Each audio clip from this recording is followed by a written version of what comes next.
मरुपुरीं माथुरीं गोष्ठवाटीं राधाकुण्डमगिरिवरमहो राधिका माधवास्यां प्राप्तो यस्य प्रथितकृपयां श्रीगुरुं तं नतोऽस्मि। श्रीचैतन्यमनोभीष्टं स्थापितं येन भूतले स्वयं रूप कदा मह्यं ददाति स्वपदान्तिकम्। आददानं सतिनं दन्तेरिदं याचे पुनः पुनः श्रीमद्रूपपादं भोजो धूलिश्याम जन्म जन्मनि। मूकं करोतु वाचालं पङ्गुं लङ्घयते गिरिं यत्कृपातमहं वन्दे श्रीगुरुं दीनतारिणं। वाञ्छाकल्पतरुभ्यश्च कृपासिन्धुभ्यैव च पतितानां पावनेभ्यो वैष्णवेभ्यो नमो नमः। आजानुलम्बितभुजो कनकावदातो संकीर्तने कपितरो कमलायताक्षो विश्वम्भरो द्विजवरो युगधर्मपालो वन्दे जगत्प्रियकरो करुणावतारो। कृष्णो त्वदीयपदपङ्कजपञ्जरान्ते अद्यैव मे विशतु मानस राजहंस। प्राणो प्रयाणसमये कफवातपित्ते कण्ठावरोधनविधौ स्मरणं कुतस्ते। मा भावस्वरूपा त्वं कृष्णप्रेमवरीयसे कृष्णभक्तिं प्रदे देवीं राधिके त्वां नमाम्यहम्। भक्त्या विहीनाय अपराधलक्षे क्षिप्ताश्च कामादितरङ्गमध्ये कृपामयी त्वां शरणं प्रपन्नो वृन्दे नमस्ते चरणारविन्दं। यं प्रव्रजन्तमपेतकृत्यं द्वैपायनो विरहकातर आजुहाव। पुत्रेति तन्मयतया तर्वो विनेदु स्तं सर्वभूतहृदयं मुनिमानतोऽस्मि। नारायणं नमस्कृत्य नरं चैव नरोत्तमं देवीं सरस्वतीं व्यासं ततो जयमुदीरयेत्। जय रूप सनातन भट्ट रघुनाथ श्रीजीव गोपाल भट्टदास रघुनाथ। ये क्षय गोसाई करूँ चरण वंदन जासो हो ये विघ्ननाश अभिष्ट पूरन। जय जय गुरु गोसाई शरण तुम्हार जिनकी कृपा से तरूं ये भव संसार। सबकी चरण रेणु सिर रहे मोर जाके प्रभावना से कली महाघोर। बोले श्री कृष्णचंद्र भगवान की जय। श्री राघवेंद्र सरकार की जय। श्री कृष्ण चैतन्य महाप्रभु जी की जय। सनातन धर्म की जय। आप लोग बैठे जो जय भी नहीं दे रहे, कम से कम ज़्यादा तो नहीं है, जितने भी हैं तो बोलो तो सही। बोलो श्रीमद् भागवत महापुराण की, सनातन धर्म की। परम करुणामय अनंत ब्रह्मांड नायक भगवान श्रीहरि के चरण कमलों में प्रेम भक्ति प्रदान कराने वाले, संसार के माया बंधन को छुड़ाकर भगवान के चरणों में लगाने वाले श्री गुरुदेव के चरण कमलों में जन्म जन्मांतर उनकी कृपा याचना करते हुए श्रीमद् भागवत की कृपा याचना करता हूँ। जिन गुरुदेव जी ने हम लोगों को भगवान की तरफ लगाया, हम यद्यपि लग नहीं पाए पूरे, जितने भी लग पाए हैं उनकी कृपा से, तो उनकी कृपा की याचना करते हुए श्रीमद् भागवत के चरणों में प्रणाम करते हुए आप सब श्रोता वृंद का मैं अभिवादन करता हूँ। आज श्रीमद् भागवत कथा का प्रथम दिवस है। विलंब हो गया, 1.5 घंटे और लेट हो गया। अपने जिनके माध्यम से ये कथा हो रही है, आयोजन किया जा रहा है, कई वर्ष से वो कह रहे थे हमारा स्वास्थ्य भी ठीक नहीं रहता है और हम भागवत के अधिकारी भी नहीं हैं।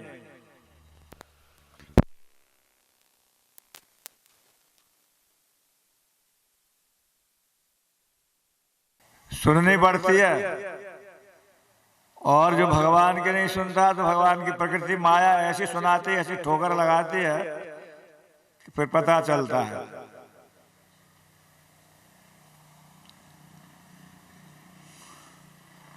भागवत का अर्थ होता है भगवान का, और भगवत माने भगवान।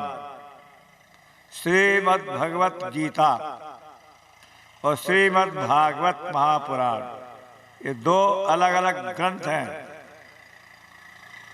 श्रीमद् भगवत, भगवत माने भगवान के द्वारा गीता गाई गई, कही गई, उसका नाम है गीता, गीतोपनिषद, जो महाभारत का एक अंग है। युद्ध शुरू होता है, अर्जुन को मोह हुआ, भगवान से कहा हम लड़ना नहीं चाहते हैं, किसके लिए लड़ना है। वहां से भगवान ने उपदेश दिया, गीता का प्रादुर्भाव हुआ। वो महाभारत में है। गीता के 18 अध्याय हैं, 700 श्लोक हैं। और ये जो अपन यहाँ पर ये आयोजन कर रहे हैं, ये भागवत है। भागवत का अर्थ है भगवान का। भगवान का एक ग्रंथ है और एक भगवान के भक्त को भी भागवत कहते हैं। एक भागवत हो भागवत शास्त्र, आर भागवत बड़ो भक्ति रस पात्र। एक तो शास्त्र को भागवत कहते हैं, ग्रंथ जो रूप में है, ये भगवान का वांगमय स्वरूप है। वांग माने वाणीमय। भगवान ही अपने बारे में हमें बताते हैं। वेद उनका निश्वास है। वेद माने ज्ञान, नॉलेज, जानना। किसको? भगवान को जानना। कैसे जाने? उनके ही द्वारा जानना।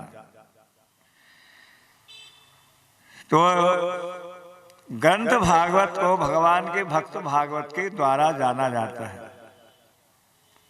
इसलिए हमारे महाप्रभु जी के भक्तों ने कहा है, जाओ भागवत पढ़ो वैष्णव स्थाने, एकांत आश्रय करो चैतन्य चरणे।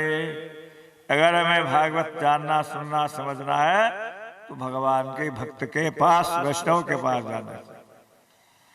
वैष्णव माने विष्णु के उपासक, राम सीताराम जी के, राधे श्याम राधा कृष्ण के, लक्ष्मी नारायण के, नरसिंह वामन, ये जो भगवान के विष्णु अवतार है, इनके उपासकों को वैष्णव कहते हैं। भागवत वैष्णव ग्रंथ है। जो शिव जी के उपासक हैं उनको शैव कहते हैं। देवी के उपासकों को शाक्त कहते हैं। गणेश के उपासकों को गाणपत्य कहते हैं। सूर्य के उपासकों को सौर्य कहते हैं। ये 5 उपासना हमारे सनातन धर्म में है। पर सब एक माया है, ऐसा नहीं है। अब भागवत के सिद्धांत क्या है? भगवान विष्णु ही परतत्व है। तो अब भागवत की जो हम कथा कह रहे हैं, पहले उसका महात्म्य में वर्णन किया गया है। महात्म्य माने उसकी महिमा। हम लोग सब रुपये पैसे की महिमा जानते हैं। रुपये से क्या होता है, कैसे कमाया जाता है, कितनी उसकी महिमा है।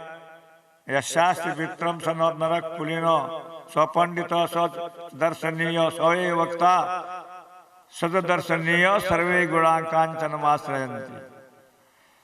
जिसके पास धन संपत्ति पैसा है वही वक्ता है, वही गुणवान है। आजकल वही केस जीता है, वही चुनाव में खड़ा होकर के इलेक्शन भी जीतता है। तो सारे गुण पैसे में इसके हम वो पैसे की महिमा सबको मालूम है, और ये ग्रंथ जो आज हम सुन पढ़ रहे हैं इसकी महिमा क्या है, तो उसकी महिमा के विषय में पद्म पुराण में वर्णन किया गया है। पहले यहाँ पर महात्म्य में भगवान की स्तुति की गई है। सच्चिदानंद रूपाय विश्वोत्पत्त्यादि हेतवे तापत्रय विनाशाय श्री कृष्णाय वयं नमः। भगवान क्या है? सच्चिद आनंदमय आनंद स्वरूप है। सच्चिदानंद रूपाय। बहुत से लोग आजकल कुछ तो आज भगवान को मानने वाले नहीं है। कहा है भगवान किसने देखा, सब वैज्ञानिक कंप्यूटर वाले हो गए आजकल, हमको दिखलाओ पहले। कुछ लोग कहते हैं कि हम पूछते हैं भाई भगवान को मानते हो कि हाँ, देखा कि नहीं, तो काय को मानते हो? क्यों आप लोग सब मानते ही है ना, जब भी तो बैठे हैं यहाँ पर। सही बताओ, आपने देखा भगवान को? बोलो। सब देखा नहीं तो मंदिर में गाय को ले जाते हो? देखा नहीं। मंदिर में क्या देखते हो? सब वो तो मूर्ति है, पत्थर का सा पीतल है, तो उसमें है क्या? भगवान का स्वरूप। पर देखने में यह हमसे तो बोलते नहीं भगवान। क्यों बोलेंगे? हम बोलने लायक तो ही नहीं। पहले भगवान तो क्या बोलेंगे, हमको एक कुत्ता भी नहीं बोले हमसे। आज का मनुष्य ऐसा है कि किसी को गाली दो ना, कुत्ता ही हो तो कुत्ता कहते खबरदार हमारा नाम लेके गाली मत दो, हम जिसका खाते हैं उसका वफादारी करते हैं, और तुम जिसका खाते हो उसमें छेद करते हो उसकी थाली में। तुम तो हमसे भी गए बीते हो। तो आज का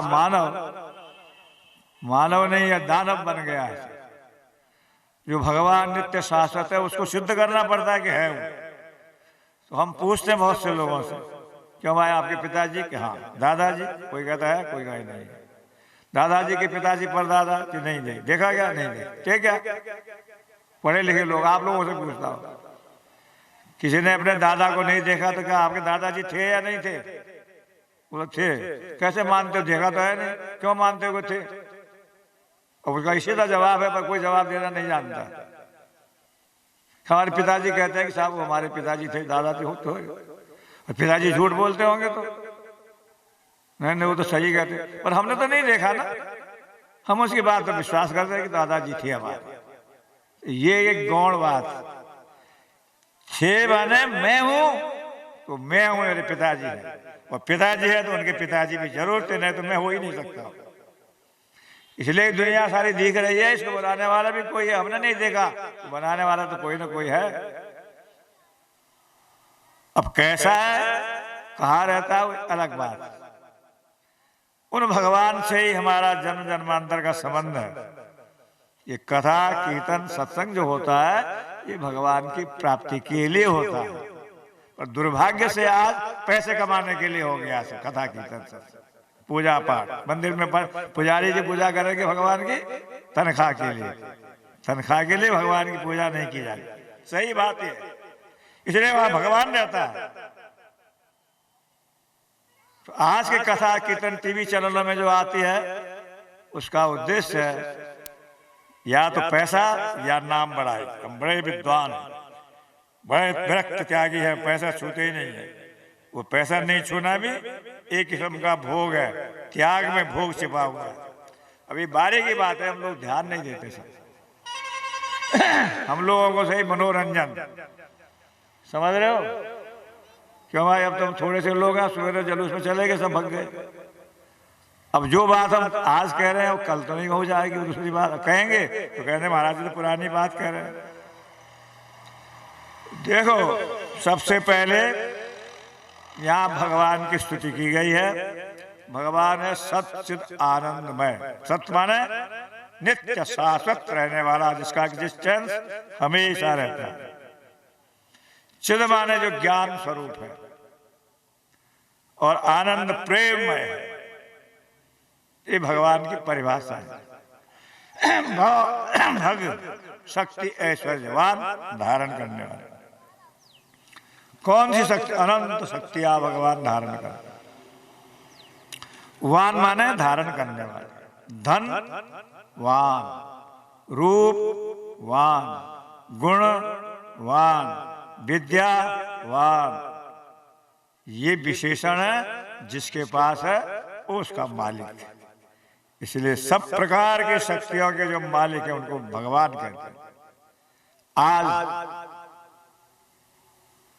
सब भगवान बने हैं, जिसके जितने बड़ा कोई महात्मा है भगवान। गुरु को भी लोग भगवान कहते हैं, गुरु भगवान। गुरु भगवान नहीं होता, भगवान का प्रतिनिधि है, हमें भगवान की तरफ ले जाते हैं, लेकिन खुद भगवान बन बैठ जाते हैं। ये गुरु गुरु नहीं होता। जो गुरु अपनी फोटो पुजवाते हैं, अपने को भगवान बनवाते हैं, वो गुरु नहीं, वो गुरु भंडार है। उनकी दशा जेलों में होती है। ऐसे भगवान। तो यहां पर भगवान को कहा सच्चिदानंदमय है, नित्य नित्य शाश्वत है, आनंदमय है। और विश्वोत्पत्त्यादि हेतु विश्व की उत्पत्ति का कारण है। ये संसार कहां से बना है? जिसके द्वारा ही बना है। अब बहुत व्याख्या है इसकी, पर अब उसमें नहीं जाएंगे, आगे तो बहुत बातें करनी है। तापत्रय विनाशाय। देखो, हम लोग अनेक कष्टों से जर्जरित थे। कौन से कष्ट है? दैविक भौतिक तापा, त्रिताप कहते ना, त्रिताप। तापत्रय विनाशाय। वो त्रिताप कौन से हैं? दैहिक माने शारीरिक ताप, शारीरिक कष्ट। ये दो प्रकार के हैं, एक बीमारी शरीर के और एक मन का रोग, मानसिक रोग, जिसको टेंशन, तनाव कहते हैं। शारीरिक बीमारी सर्दी, जुकाम, malaria, typhoid, heart attack, kidney fail, ये जो और भी ये शारीरिक रोग है, दैहिक रोग शरीर में उत्पन्न होते हैं। मानसिक रोग काम, क्रोध, लोभ, मोह, ईर्षा, द्वेष, जलना, कुड़ना, ये सब मानसिक रोग है। इनको कहते हैं आधि और व्याधि। व्याधि माने शारीरिक रोग, आधि माने मानसिक रोग। तो ये हमारे शरीर में दो प्रकार के रोग हैं। शरीर के रोग बीमारी दवाई से हो जाते हैं, मानसिक रोग बड़ा कष्टदायक होता है। ये रोग जाता है सत्संग के द्वारा। इसकी दवाई है सत्संग। जितना अधिक सत्संग करेंगे मानसिक रोग दूर हो जाएगा।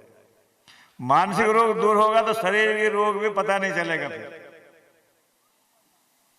दैहिक कष्ट, दैविक माने देवताओं के द्वारा जो कष्ट होता है, आज की भाषा में कहते हैं उसको प्राकृतिक प्रकोप। अधिक पानी बरस गया, फसल बर्बाद, सूखा पड़ गया तो बर्बाद, बाढ़ आ गई, बह गई, मकान बह गया, जमीन बह गई, भूकंप आ गया, आंधी तूफान, ये दैविक कष्ट जो हम बोलते हैं। अतिवृष्टि, अनावृष्टि, अधिक ठंड, ठंड गरम आदि, ये सब जो है ये कष्ट हमको मिलता है। दैविक कष्ट, दैहिक, दैविक, भौतिक। भौतिक माने दूसरे भूत प्रेत, भूत माने भूत भूत नहीं होता, भूत प्रेत दूसरे जीवों से जो कष्ट मिलता है। कैसे? सांप काट गया, बिच्छू काट गया, बैल ने सींग मार दी, गधे ने लात मार दी, कुत्ता काट गया, ततैया पर काट गया। दूसरे प्राणियों से जो कष्ट मिलता है उसको भौतिक कष्ट कहते हैं।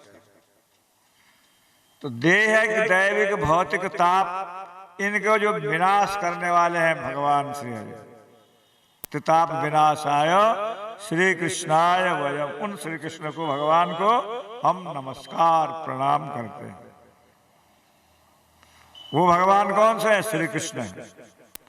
कृष्ण माने भगवान, भगवान माने श्री कृष्ण, भगवान माने श्री राम, राम माने भगवान। पर कुछ लोग भगवान राम कृष्ण आदि हमारे तरह दिखने में मनुष्य रूप में आए तो हम उनको भी साधारण मनुष्य समझते हैं। इसलिए वो साधारण मनुष्य नहीं थे। आज भी भगवान राम और कृष्ण है, पर हमें नहीं दिखते। एक समय वो जगत में आके उन्होंने प्रकट लीला करी, दिखलाया। राक्षसों ने भी देखा पर राक्षस समझ नहीं पाए उनको। देखिया न देखे जतो अभक्तिर गण, उलूक ना देखे जैन सूर्येर किरण। देखते हुए भी आसुरी प्रवृत्ति के लोग भगवान सामने खड़ा होने पर भी नहीं देख पाते, समझ पाते हैं। जैसे सूर्य के प्रकाश में उल्लू चौंधिया जाता, उसको अंधेरा ही अंधेरा दिखता है। सारी दुनिया सूर्य के प्रकाश में देखती है पर उल्लू को अंधेरा दिखता है। ऐसे भगवान राम रावण के सामने खड़े हैं, रावण को राम भगवान नहीं दिखे। कंस के सामने कृष्ण थे पर वो भगवान नहीं देखा। दुर्योधन के सामने कृष्ण थे, वो भगवान को नहीं समझ पाया। आसुरी प्रवृत्ति के लोग भगवान को भगवान नहीं समझते, इसलिए वो कहते भगवान कहते हैं अवजानान्ति मां मूढ़ा मानुषिं तनुमाश्रितम् परम भाव मजानान्ति मम भूत महेश्वरम। मूर्ख लोग मुझे मनुष्य शरीर वाला समझते। जन्म कर्म चमे दिव्यम यो मे वेति तत्व, मेरा जन्म कर्म दिव्य। तो उन भगवान सच्चिदानंद की हम लोग स्तुति करते हैं। यहाँ सुखदेव जी को प्रणाम किया गया है, आगे उनकी कथा भी आएगी। एक समय नैमिषारण्य के अंदर बहुत से ऋषि इकट्ठे हुए जिनको 88,000 शौनकादि ऋषि कहते हैं। उन्होंने एक वैष्णव सत्र का आयोजन किया। उस आयोजन में वहां पर सूत गोस्वामी जो उनके आयु में छोटे हैं ज्ञान में बड़े हैं, शौनकादि ऋषि बड़े वृद्ध हैं, बड़ी बड़ी उम्र वाले हैं। फिर भी उन्होंने सूत जी को उच्च आसन पर बिठाया। कहा भगवान आपने वेद व्यास जी से बहुत से शास्त्रों का अध्ययन श्रवण आदि किया है, तो हमें ये बताइए कि हम 1000 साल तक पूरा न होने वाला एक यज्ञ आदि हम अनुष्ठान कर रहे हैं भजन का, और इस कलिकाल के अंदर जीव प्राय तामसिक प्रवृत्ति के हैं, तो हमें क्या करना चाहिए। कोटि सूर्य समास, आपका ज्ञान जो है करोड़ों सूर्यों के समान है। सूर्य तो बाहर का अंधकार दूर करता है और गुरु हमारे अंदर के अंधकार को दूर करते हैं।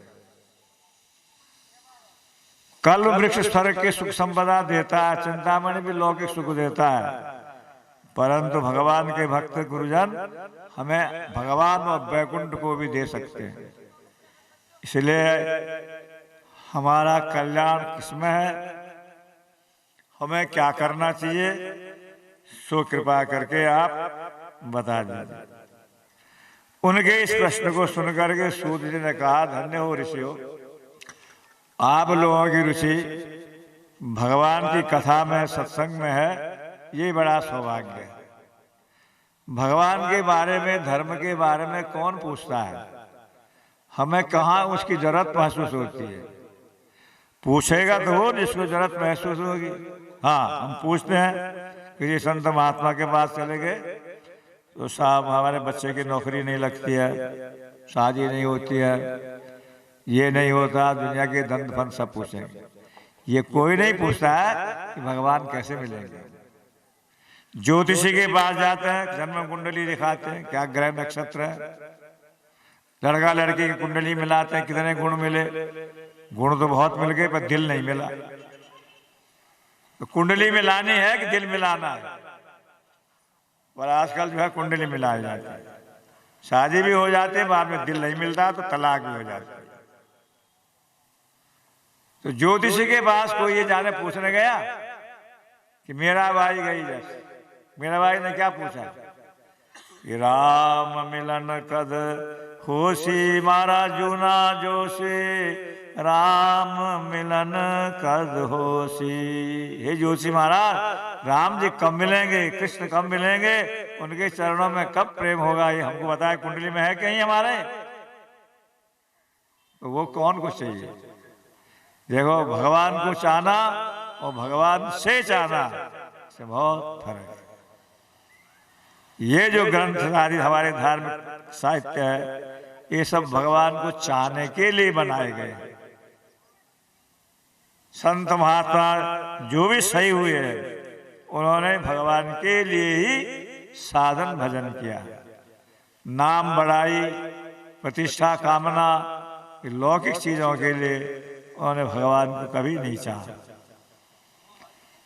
धर्म न अर्थ न काम रुचि, गति न चहो निर्वाण, जन्म जन्म रति राम पद, यह वरदान नयान। प्रभु बस आपके चरणों में प्रेम अनुराग हो, यही हमको चाहिए। हमें न धर्म है, न अर्थ है, न काम, मोक्ष भी नहीं चाहिए। यही भागवत का सिद्धांत है। आगे सब बातें आएंगी। तो यहाँ पर सूत जी ने उनके प्रश्नों का उत्तर दिया। महाराज देखो, इस संसार को जो कहते हैं मृत्युलोक कहते हैं, इस मृत्युलोक में जो आया है सो जाएगा। मुंह से हम भी कहते हैं क्या रखा है दुनिया में, सब पड़ा रहेगा, चले जाना एक दिन। पर ये कहते कहां से मालूम है? यहां से नहीं कहते। हम आप बैठे यहाँ पर जितने भी हैं, क्या हम सब सोचते हैं कि हमको मरना है? क्यों है? और ये कथा तब सुननी चाहिए जब हमको मालूम हो जाए कि हमको वहां मरना है, एक दिन दुनिया से जाना है। तब कथा बैठेगी हमारे अंदर।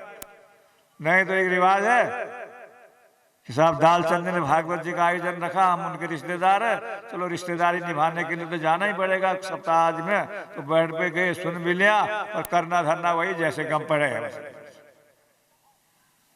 तो हमारे अंदर बैठेगी नहीं बात, और आज ही होता है। ये कथा ये सोचने की मेरे लिए हो रही है। देखो, आपने कोई दुनिया से चाहता है, गरुड़ पुराण पढ़ते सुनते मालूम है? गरुड़ पुराण एक पुराण है, गरुड़ पुराण, जो मरने पर बांधा जाता है। जानते हो किसके लिए सुनाया जाता है? कहते हैं जो चला गया उसके लिए। वो तो चला गया, वो क्या सुनेगा? सुनना तो हमको है, पर हम उनको ध्यान नहीं देते उस गरुड़ पुराण में। जीव आत्मा का विषय में फिर वर्णन है, कहां से आया, कैसे जाता है, क्या क्या होता है, क्या क्या कर्म का फल भोगना पड़ता है। तो सूर्य जी ने कहा है ऋषियों, ये मृत्यु लोक है, यहां मृत्यु अवसंभावी सत्य है, उसे घबराना नहीं। देखो, आज हो या 100 साल बाद, मृत्यु वह प्राणी नाम ध्रुव। शरीर की मृत्यु है, आत्मा में किंतु अजर अमर है। बस यहां से आगे की बात शुरू होती है। ऐसे ही परीक्षित महाराज को मृत्यु का श्राप मिला। तो उस समय उस सभा में सुखदेव गोस्वामी जी आए उनको भागवत सुनाने के लिए। ये महात्म्य वर्णन है, संक्षेप में कह रहा हूं मैं, बात लंबी भी है। ये देख करके देवता लोगों ने सोचा, अरे हम लोग देवता होते हुए भी सत्संग नहीं प्राप्त कर पाते हैं, कथा नहीं सुन पाते हैं। तो देवता लोग अमृत का घड़ा लेके गए सुखदेव जी के पास। सुना है कि आप परीक्षित को भगवत कथामृत सुना रहे हैं, तो हम स्वर्ग का अमृत लाए हैं, ये पिला दो, उनकी मृत्यु नहीं होगी, और इसके बदले हमको भगवत कथामृत सुना पिला दीजिए। अदला बदली कर दीजिए। एक झोरी के पास हम जावे, उसके बाद एक बहुमूल्य हीरा है, और हम कांच का टुकड़ा लेके जाए, जवाहरी जी महाराज ये कांच का टुकड़ा रख लीजिए, मुझे ये हीरा दे। तो वहां सुखदेव जी ने कहा, अरे ये देवता लोग कितने व्यापारी हैं, ये कथा को खरीदना चाहते हैं। आज भी हम लोग भी कथा खरीदते हैं, बेचते हैं। ये बेचने खरीदने की चीज नहीं है। श्रद्धा से आओ, बैठो, सुनो बस। और तुम लोग व्यापार करने आए हो। कहां तो कांच और कहां बहुमूल्य हीरा, कहां चिंतामणि और कहा स्वर्ग का अमृत। स्वर्ग का अमृत भी इतना आसान नहीं है, वो भी दुर्लभ है। उसके लिए समुद्र मंथन किया गया, फिर मिला भी तो देवासुर संग्राम हो गया, तब जाके कहीं देवताओं को मिला। वो स्वर्ग में जो बचा है कुछ वहां रखा है, और वहां वो पीने को नहीं देखने को मिलता है, और उसके देखने के टैक्स लगता है, उसके पुण्य क्षीण हो जाते हैं। हम जो यहाँ अच्छे से कर्म करते हैं, सदकर्म से स्वर्ग मिलता है। तो स्वर्ग गए, नंदन कानन देखा, इतना पुण्य कट गया। अप्सराओं का नाच गाना देखा सुना, पुण्य कट गया। अमृत को देखा स्पर्श करा, पुण्य कट गया। और धीरे धीरे धीरे हमारे पुण्य कट गए, घटाओ वहां से धक्का देके भगाया जाता, नीचे गिराया जाता। ते तम भुक्त्वा स्वर्गलोकम विशालम क्षीणे पुण्य मर्त्यलोकम विशंति। पुण्य क्षीण हुआ और फिर वापस पुनर्विजननम पुनर्विमरणम पुनर्विजननी जठरे शयनम। क्यों भाई सुनाई दे रहा है? ध्यान दे रहे हैं? आपकी ध्यान कहीं और है। देखो, ए भगवान की कथा है, कथामृत कहा गया इसको। तब कथामृतम तप्त जीवनम। और स्वर्ग का जो अमृत है वो क्या है? पुण्य क्षय करने वाला। और ये कथामृत पुण्य को बढ़ाने वाला, भगवान की तरफ ले जाने वाला। सुखदेव जी ने कहा, परीक्षित क्यों पीना है अमृत? अरे महाराज, अभी तो शुरुआत ही हुई है, अमृत आ गया, नहीं पीना है हमको। देवताओं को बैरंग वापस लौटा दिया।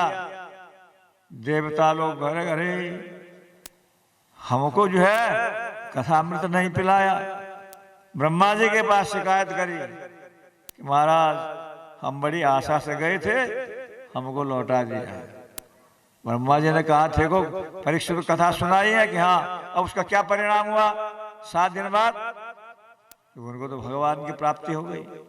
तराजू लिया, एक तरफ दान पुण्य तपस्या स्वर्ग का अमृत सब रखा, और एक तरफ भगवत कथामृत रखा। भगवत कथामृत का परिणाम भारी और बाकी सब हल्के हुए, सब।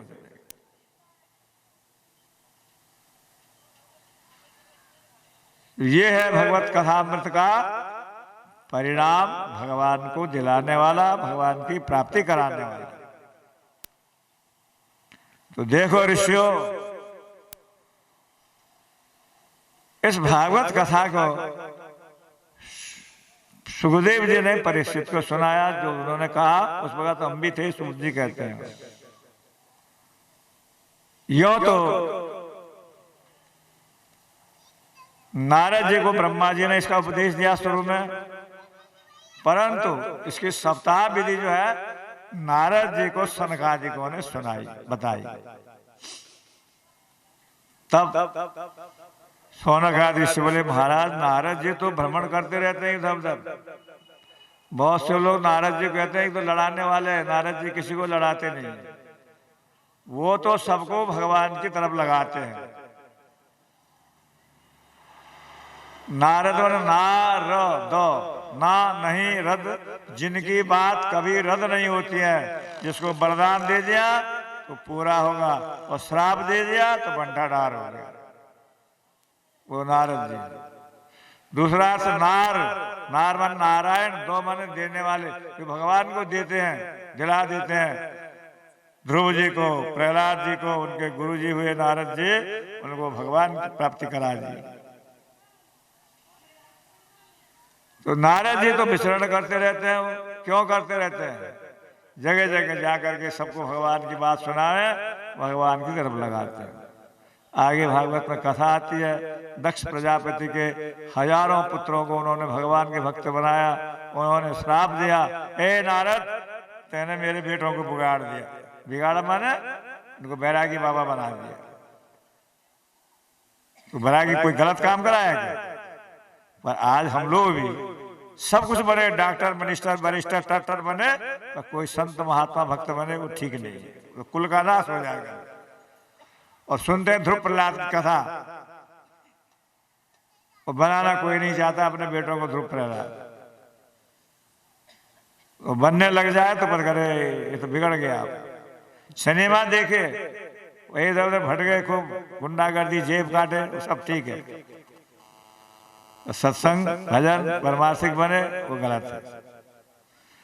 जब दक्ष प्रजापति ने भी श्राप दिया, जाओ तुम भटकते रहोगे, बोले ठीक है हम जगह जगह जाएंगे, भगवान की बात कहेंगे, सबको भगवान की तरफ लगाएंगे, भगवान का भक्त बनाएंगे।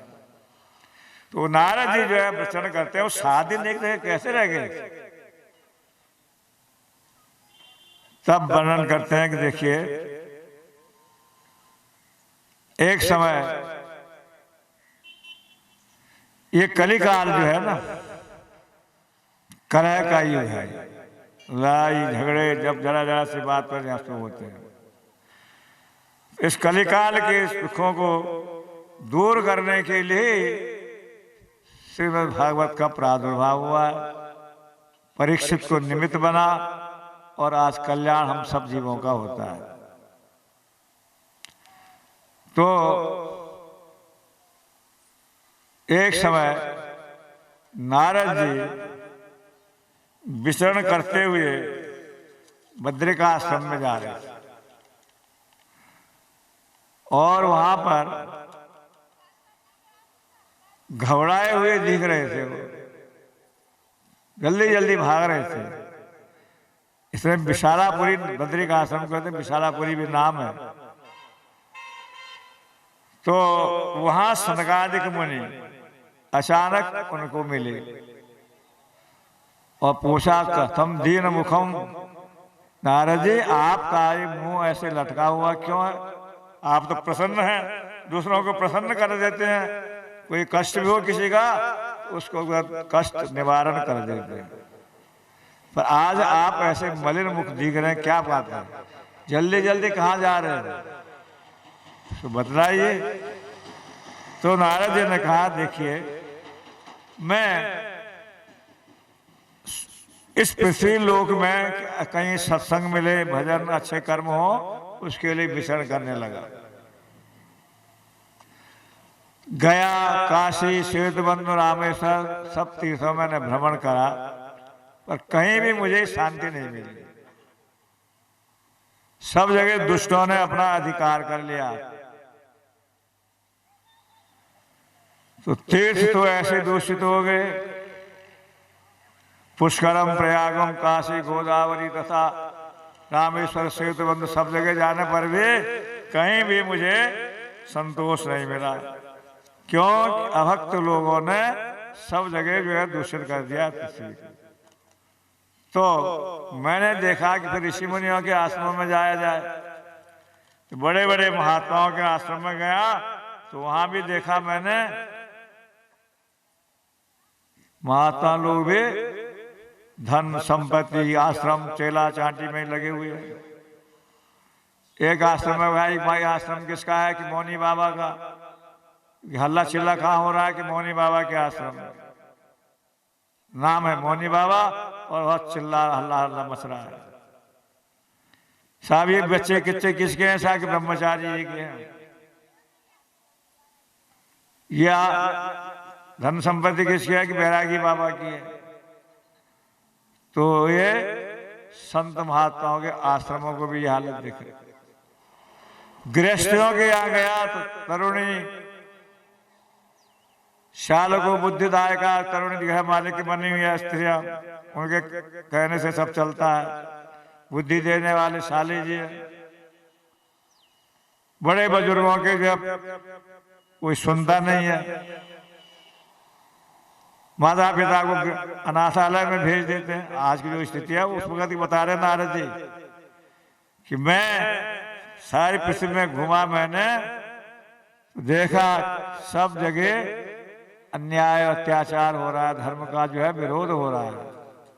आश्रमों में, गृहस्थियों के यहाँ, विरक्तों के यहाँ पहले अन्न नहीं बिकता था, विनिमय होता था। नारद जी कहते अत्त शूला जनपदा शिव शूला विजातय। ब्राह्मण लोग भी वेद बेचने लग गए, धर्म कथा बेचने लग गए। आज अन्न की तो कौन कहे, आज पानी बिकने लग गया। पहले दूध और मट्ठा गांव में फ्री में मिलता था, कम से कम मट्ठा छाछ तो मिलता था। अब पानी नहीं मिलता तो छाछ मट्ठा भी कहाँ से मिले। तो देखो मैं इस तरह से भ्रमण करते करते घूमते घूमते वृंदावन में गया। वहां जमुना किनारे में विचरण करता, भगवान का धाम है, भगवान ने यहाँ बहुत सी लीलाएं करी हैं। इस बहाने वहां पहुंचा ही था कि वहां जमुना किनारे देखो महाराज, तत्रास्तजम मया दृष्टम श्रूयताम तत् मुनीश्वरा। हे मुनियो, वहां मैंने एक बड़ा आश्चर्य देखा। एका तु तरुणी तत्र खिन्न मानसा, एक नवयुवती स्त्री बड़े खेद से वहां बैठी है। उसके पास दो बूढ़े लेटे हुए हैं। बहुत सी स्त्रियां, कोई इसको पंखा कर रही है, कोई इसको सांत्वना दे रही है। इस प्रकार जब मैंने देखा तो मैंने सोचा कि एक स्त्रियों का समूह है, अपने को क्या करना है। मैं जाने लगा तो उस स्त्री ने कहा, भो भो साधु क्षणम तिष्ठम मत चिंता भी नाश हो। ए महाराज, महात्मा जी जरा ठहर जाइए, मेरी चिंता आप दूर कर दे, क्योंकि आप संत हैं, महात्मा जी हैं। तो मैं रुक गया कि देवी तुम कौन, क्या परिचय है, मैं तो जानता नहीं हूं। तो उस देवी ने अपना परिचय दिया, अहम भक्ति ख्याता, मेरा नाम भक्ति है। इमो में तनयो मतो, ये मेरे दो बेटे हैं जो बूढ़े ज्ञान और वैराग्य बूढ़े हो गए, काल योगे न जर्जरो, समय के प्रभाव से ये तो बूढ़े हो गए और मैं जवान बन गया। मैं दक्षिण भारत में प्रकट हुई, भक्ति का प्रचार दक्षिण से हुआ है, द्रविड़ देश। कर्नाटक में वृद्धि को प्राप्त हुई, महाराष्ट्र में मुझे कुछ सम्मान मिला, गुजरात आते हुए मुझे जो है अपमानित होना पड़ा, बुढ़ापे को प्राप्त हो गई। लेकिन यहाँ वृंदावन जो आए तो मैं तो तरुणी हो गई और मेरे ये ज्ञान और वैराग्य दो बेटे बूढ़े हो गए। बताओ, माँ 60 साल की होती है, बच्चे 20-30 साल के होते हैं तो जमता है, और माँ जो है 20-25 साल के और बूढ़े 80 साल के हों बच्चे, तो ये कहीं संभव होता है? ऐसा होता है क्या दुनिया में? ये क्यों ऐसा हो गया? तब नारद जी कहते हैं, देखो देवी, ये कलिकाल का प्रभाव है। इस कलयुग में मैंने जहां भी गया सब अशुभ ही अशुभ है। कलिकाल माने कलह का युग, लड़ाई झगड़े का युग। 4 युग है हमारे शास्त्रों में, सतयुग, त्रेता, द्वापर और कलयुग। बहुत सी जगह आज हमको देखने को मिलता है, लिखा रहता है सतयुग आने वाला, सतयुग आएगा। आएगा तो सही, पर अभी नहीं आने वाला। कब आएगा? 4,32,000 वर्ष है कलयुग की आयु, जिसमें अभी 5,000 वर्ष भी पूरे नहीं हुए। भगवान श्री कृष्ण की लीला के बाद अंतर्ध्यान से भगवान अपने धाम चले गए तो कलयुग का प्रारंभ हुआ। परीक्षित के राज्य में पांडवों के वनगमन के बाद परीक्षित को गद्दी पर बिठाया तो कलयुग का प्रारंभ हुआ। 8,64,000 वर्ष का द्वापर है, 12,96,000 वर्ष का त्रेतायुग, 17,28,000 वर्ष का सतयुग होता है। सतयुग में आयु लंबी होती है, वायु शुद्ध ऑक्सीजन मिलता है, पानी जल शुद्ध होता है, आबादी तो इतनी होती नहीं है। आज की तरह थोड़ी है, जल जो है फिल्ट्रेशन हो रहा है तब भी जो है शुद्ध नहीं बनता है। नदियों में गंदे नाले पर चल गए सब। तो आज हवा दूषित, पानी दूषित, अन्न दूषित, दूसरी खादों से जाकर के अन्न पैदा होता है जिसके अंदर कोई गुण नहीं है। लेकिन सतयुग के अंदर सब वायुमंडल शुद्ध रहता है, हवा पानी सब। तो लोग वायु से ही जीते थे, ध्यान लगाते थे, समाधि लग जाती थी, उम्र भी लंबी होती थी। तो सतयुग के अंदर ध्यान, त्रेता में यज्ञ, द्वापर में पूजा, और कलयुग में और कोई साधन नहीं है, पर एक साधन, बहुत सरल साधन है, भगवत नाम कीर्तन। तो ये कलयुग का प्रभाव है देवी, इसके अंदर सब लोग स्वेच्छाचारी हो गए हैं, धर्म शास्त्रों की आज्ञा पर कोई चलता नहीं है। मार्ग सोई जाको जो भावा, पंडित सोई जो गाल बजावा, मिथ्या रंभ दम्भ कर जोए, ताको संत कहें सब कोई। अशुभ वेश भूषण धरे, भक्षा भक्ष से खाए, और ते योगी ते सिद्ध नर, पूजित कलयुग माए। जो जिसकी मर्जी जो खाओ, संडे हो मंडे नित खाओ अंडे, भले पड़े डंडे कोई बात नहीं है, विटामिन से भरपूर है।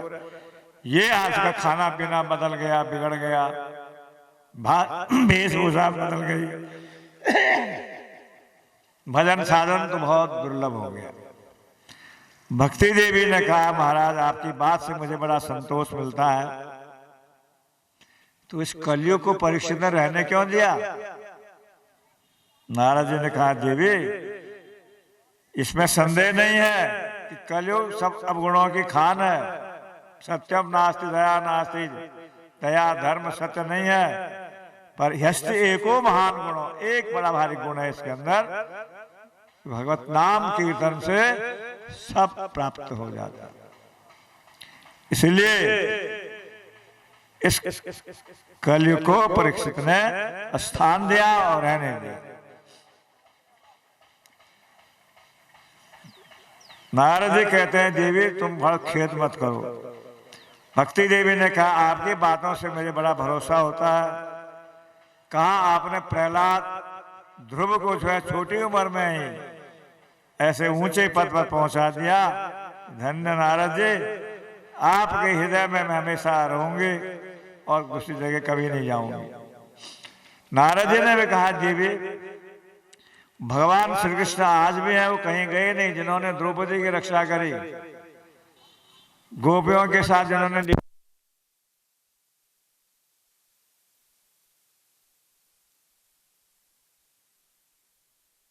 कलयुग का एक बड़े से फल है, यत् फलम नास्ति तपसा न योगे न समाधिना तत्फलम लभते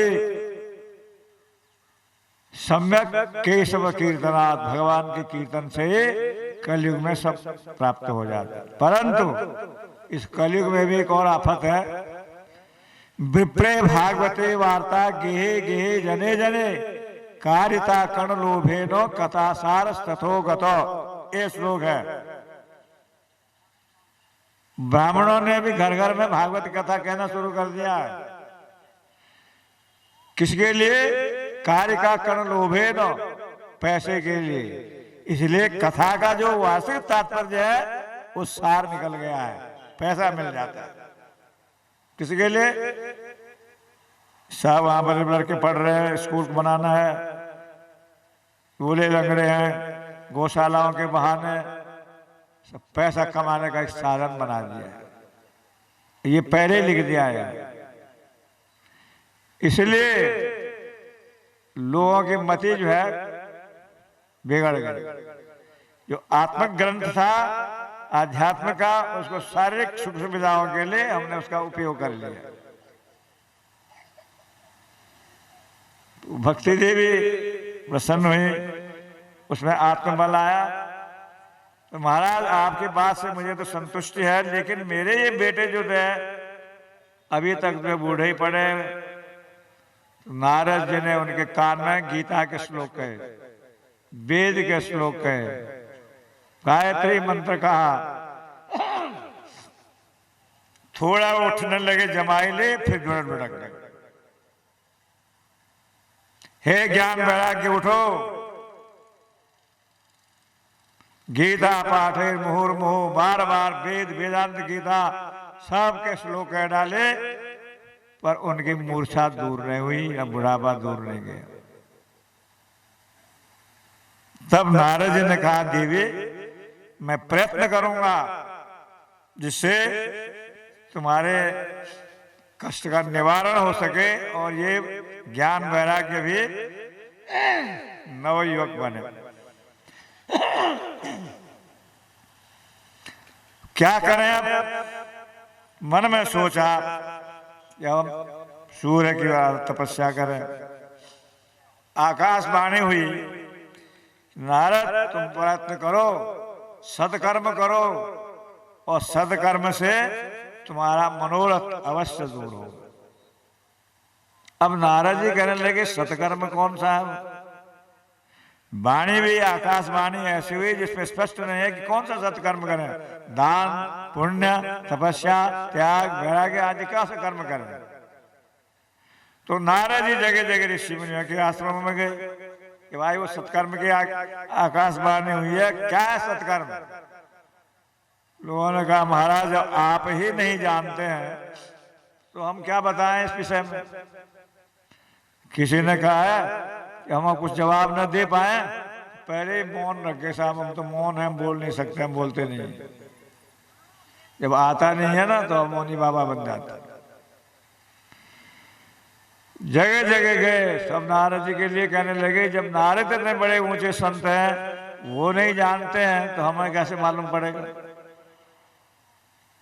अब चलते चलते मन में सोचा कि बद्रिका आश्रम में तपस्या करेंगे। तो जो शुरू से हमने कथा उठाई थी वहां बद्रिका आश्रम में, वहां सनकादिक मुनि मिले जिनसे वो चर्चा ही कर रहे थे। तब उन्होंने कहा महाराज वो सत्कर्म क्या? बस नारद इसके लिए व्याकुल हो? अरे वो सत्कर्म और कुछ नहीं, श्रीमद् भागवती वार्ता, भागवत की कथा है। बस इसके श्रवण मात्र से ज्ञान वैराग्य भक्ति पुष्ट हो जाएगी। इसका तुम आयोजन रखो। नारद जी इसलिए तुम क्या चिंतित क्यों होते हो? इस भागवत को तो आपने ही पहले ब्रह्मा जी के मुख से सुना और व्यास जी को सुनाया था, परंतु इसका जो है आयोजन करना चाहिए, तब तुम्हारा वो दुख दूर होगा। तो ये कहाँ करें साहब? तो सनकादिकों ने कहा देखो हरिद्वार में आनंद तट नाम का एक स्थान है, गंगा जी का किनारा, वहां जाकर के इसका आयोजन रखो। बद्रिका आश्रम दूर है, सब लोग वहां नहीं आ पाते हैं। हरिद्वार निकट में है। हरि का द्वार माने जहां हरि के जाने के हरिद्वार।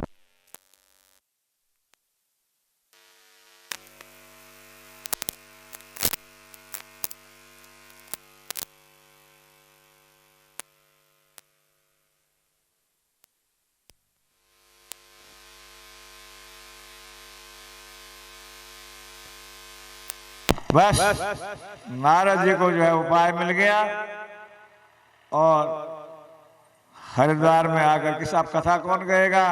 शेष सनकादिक ऋषिगण आप ही इस कथा को कहेंगे।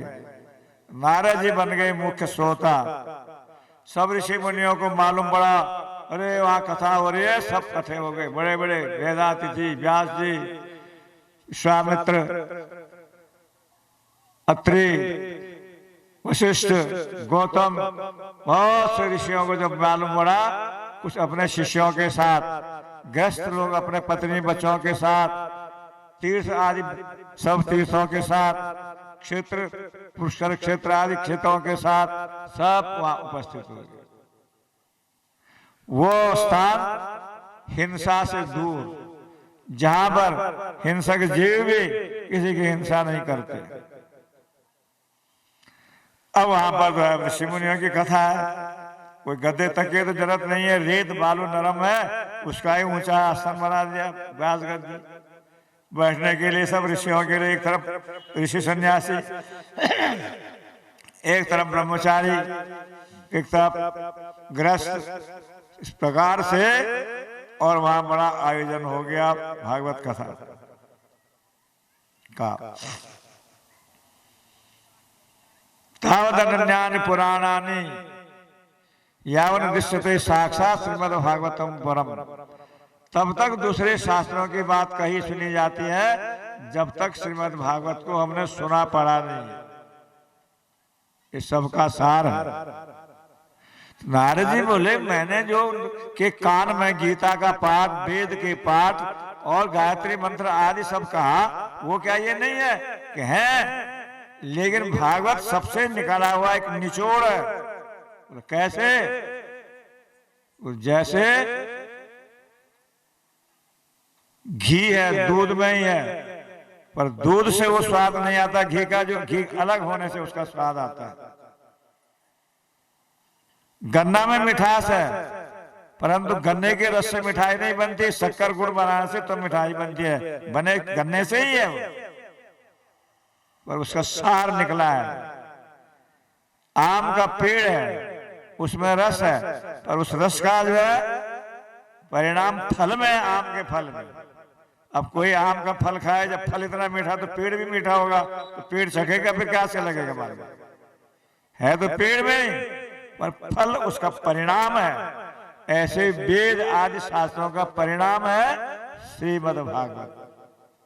सर्व वेदांत सारम ही श्रीमद् भागवतम विश्यते, अर्थोयम ब्रह्मसूत्राणाम भारतार्थ निर्णय।